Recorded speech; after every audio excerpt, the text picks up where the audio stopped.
Hello guys, and welcome back to Movies Recap. We'll talk about the film Bird Box today, which features a paranormal force that, if you stare at it, will make you kill yourself. The opening scene of the film features Mallory, a woman, warning boy and girl, two youngsters, that they are about to set off on a perilous adventure across the river. She makes a point of saying how crucial it is that when they go outdoors, they keep their blindfolds on. Mallory takes her pet bird outside while leading the kids by a string trail. She then locates the boat and jolts it along the canal. Let's look at what happened 5 years prior to Mallory, the artist, becoming a mother for the first time in order to comprehend what transpired. She receives a visit from her sister Jessica, and the two of them watch a news story about the recent outbreak of mysterious mass suicides in Europe. They visit Dr. Lapham for Mallory's condition afterwards. Checkup. Mallory and Jess observe a woman acting erratically and slamming her head into the glass window as they are leaving. They quickly see that what impacted people in Europe has now spread to Americans. They depart just as the chaos intensifies and cars start crashing into each other on the streets. Numerous people are committing suicide, causing mayhem around.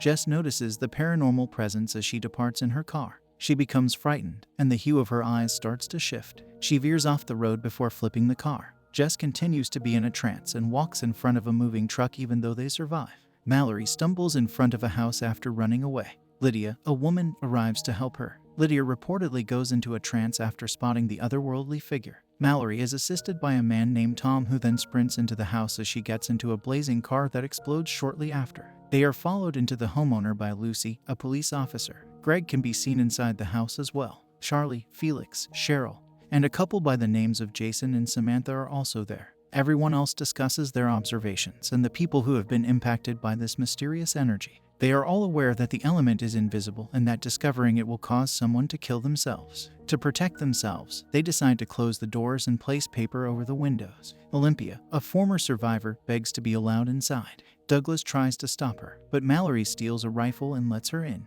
Olympia is also expecting, so the others gently allow her inside. Greg thinks that viewing the paranormal being via digitally transmitted video might not be hazardous. He offers to look at the transmitters inside the house to see whatever is outside. The others in the room hear a thump as he waits in front of the computers for something to show up on the screen. They quickly walk upstairs in time to witness Greg stumble and hit his head against a wall. To protect themselves, they promptly destroy the computer monitor. They eventually run out of food and realize no aid is on the way. He gathers Charlie, Mallory, Tom, Douglas, and Lucy to visit the grocery store where he had worked. They use paint to cover the windows and move in the GPS's recommended direction.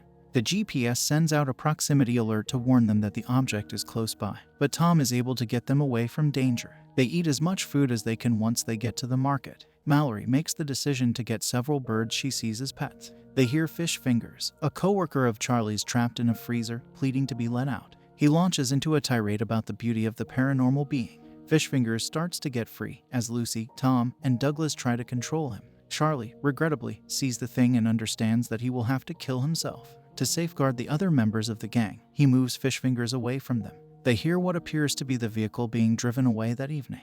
When they go to check the garage, they discover the car has vanished along with Lucy and Felix and all the groceries they had taken from the store. Gary, a man in need, breaks into Olympia's house. The others question and violently search Gary. By compelling others to stare at the strange creature, he exposes that they are not perishing after doing so. Cheryl knocks Douglas out and lets Gary stay while they lock Douglas in the garage when he attempts to chase Gary with the gun. When Olympia and Mallory's waters rupture, Tom and Cheryl help them deliver the baby. Mallory gives birth to a male, while Olympia delivers a daughter. Gary, who ends up being one of those who has seen the monsters, paints them as it happens so that the others can see them. Since Mallory's birds appear to be able to detect the monsters and warn others, he places them in the refrigerator before tearing the paper from the windows. When Gary enters, the blinds are raised. Before jumping out of the window, Olympia notices the strange being. She hands Mallory her child. Cheryl then commits suicide with scissors after Gary pushes her to look at the otherworldly being.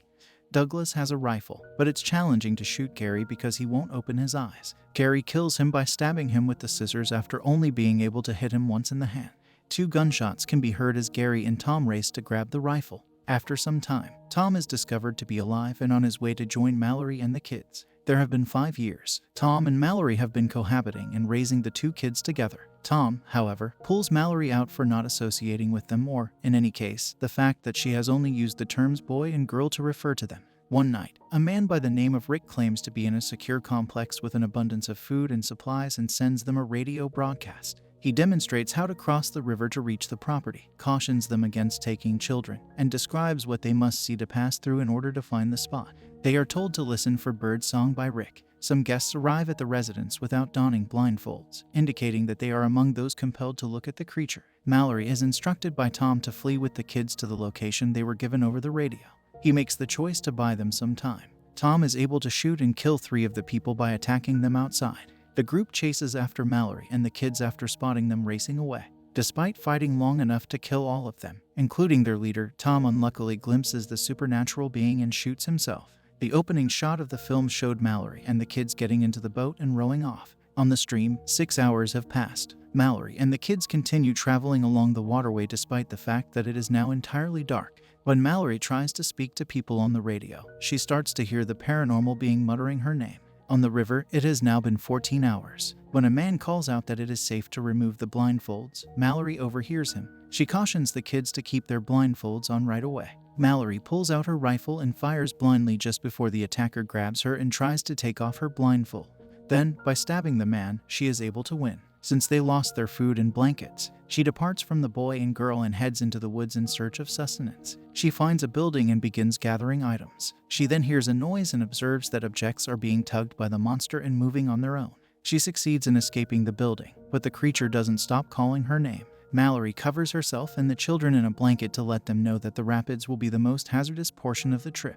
Both of the children volunteer when she explains that someone will need to be able to see in order to navigate. Mallory determines that neither child should be sacrificed, so she tells the children that no one would notice and that they should just go through the rapids while wearing blindfolds. The feat has now been running for 42 hours. Mallory tries to navigate the rapids as they approach it, but the boat turns over and everyone falls out. Mallory discovers the kid submerged and turns to look at the girl who has already reached the shore. Thankfully, she locates her, and they are all reunited. The 3 then hear a whisper from the paranormal being as they proceed into the forest. It makes every effort to persuade the children to look, but Mallory's influence over them causes them to listen to her rather than gaze. She follows the noises of the birds until they arrive at the compound. As she tries to enter, the magical beings round them until someone unlocks the door and lets them inside. Mallory and the kids are given the all-clear after having her eyes examined. Mallory discovers that the facility is a school for the blind when they meet Rick. They are naturally safe from supernatural forces because they cannot see the supernatural entity. Then Mallory and the kids find Dr. Lapham, who graciously joins them.